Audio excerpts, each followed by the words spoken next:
সালামু আলাইকুম বন্ধুরা, আজ আপেলের চারা কীভাবে তৈরি করবেন সেটা আপনাদেরকে হাতে কলমে দেখিয়ে দিব।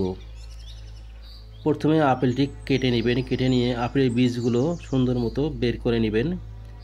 বের করে নেওয়ার পরে 10-12টা বা 15টা বীজ বের করে নিয়ে এখন যে কয়টি আপেল কাটতে হয় কাটে দেখবেন কয়টি বীজ হয়, 10-15টি হলে ভালো। নিয়ে একটি টিস্যু পেপার নেবেন। টিস্যু পেপারের মধ্যে বীজগুলো সুন্দর মতো সাজিয়ে দেবেন এবং তারপর 4 কোণা ভাঁজ করবেন। ভাঁজ করার পরে আপনারা একটি প্লাস্টিকের পট নেবেন যেটা ঢাকনাযুক্ত। সেই প্লাস্টিকের পটের মধ্যে এই 4 কোণার টিস্যু পেপারটি সুন্দর মতো বসিয়ে দেবেন। বন্ধুরা, যে আমি যেভাবে করছি ঠিক আপনারা সেভাবেই করবেন। বসিয়ে দেওয়ার পরে আপনারা পানি দেবেন।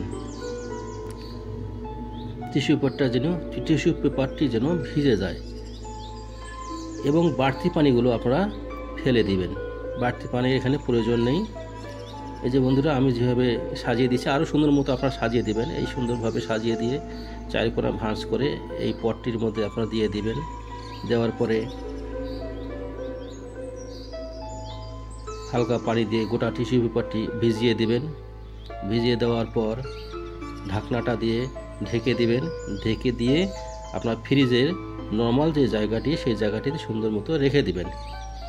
এভাবেই 20 থেকে 25 দিন রাখার পরে আপনার গাছ বের হয়ে যাবে। আপনার ছোট গাছ বের হলে তখন বের করবেন না, একটু বড় হলে 1 ইঞ্চি বা 1.5 ইঞ্চি পরিমাণ যখন বড় হবে তখন আপনারা বের করে নেবেন। বের করে নিয়ে জৈব সার যুক্ত যে মাটিটি টবও হতে পারে বা আপনাদের সাধারণ জায়গা হতে পারে, আপনার সুন্দর মতো লাগিয়ে দিবেন।